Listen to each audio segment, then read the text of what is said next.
have criticized Governor Bush for speaking Spanish on the campaign trail. You said, quote, he should really set an example by speaking English in the United States. What's wrong with speaking Spanish?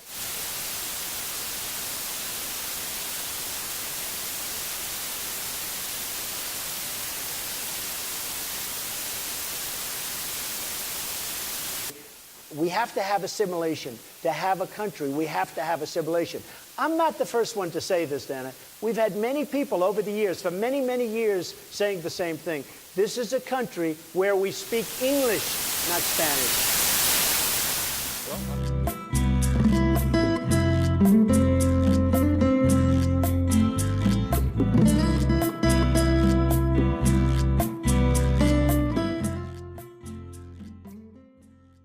El idioma es un instrumento poderoso de la asimilación y la exclusión.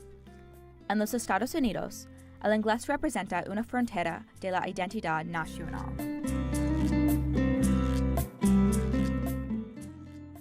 La globalización de los 90 indujo a una importante inmigración latinoamericana a los Estados Unidos. El influjo de trabajadores provocó un nativismo racializado. Many Americans blame the recent immigrants for lowering salaries, stealing jobs, and using welfare. In 1994, California passed Proposition 187 by a large majority. If the proposition had not been ruled unconstitutional, the Save Our State initiative would have prohibited undocumented immigrants access to even basic public services, including public education. Unable to completely exclude undocumented children from classrooms, American nationalists mobilized English-only learning to target immigrants. In 1998, Proposition 227 required that all California public school classes be taught exclusively in English. What version will be better? Well, it's the method used in every other major country in the world that has a large immigrant population. Germany and France and Britain and Australia and Canada and Israel all teach children the national language as quickly as possible once they begin school. None of them use what we call bilingual education. Half of all the bilingual programs in the country are in California. They're a dismal failure here. If they end in California, I think they'll be reconsidered everywhere else in the United States. Okay. A pesar de los esfuerzos nativistas, desde los 90, California se ha convertido en un estado más diverso y liberal, mientras el sur conservador absorbía la nueva generación de inmigrantes. La campaña presidencial de 2017 revitalizó el debate nacional sobre inmigrantes latinos.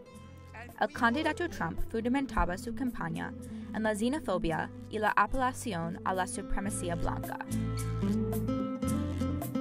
California, con su nueva identidad liberal, inclusiva y diversa, se resistía fuertemente a la retórica de Trump.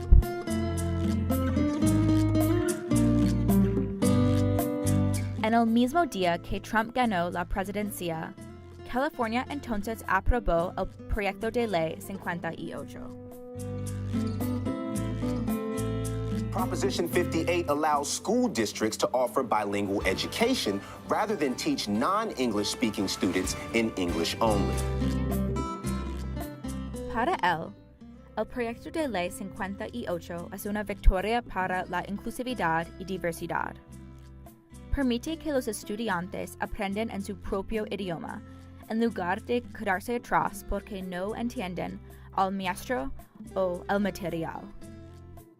Sin embargo, el debate sobre el bilingüismo en las escuelas públicas nunca fue sobre la educación y bienestar de los niños.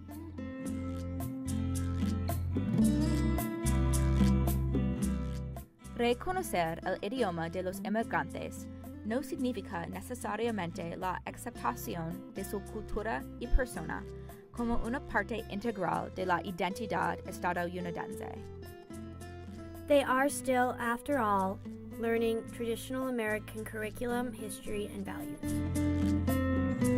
We are an immigrant country. We are blessed with this richness of languages, and to not take advantage of that, to not let our kids have that opportunity, seems to me just a tremendous waste of resources.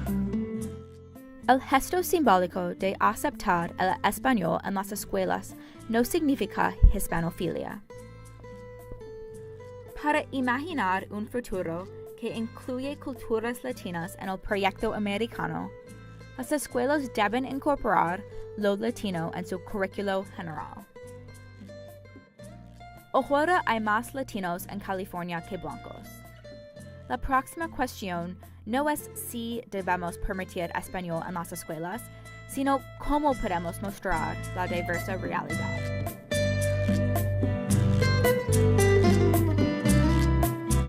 Lo latino no es el otro, sino parte de la identidad integral de los Estados Unidos.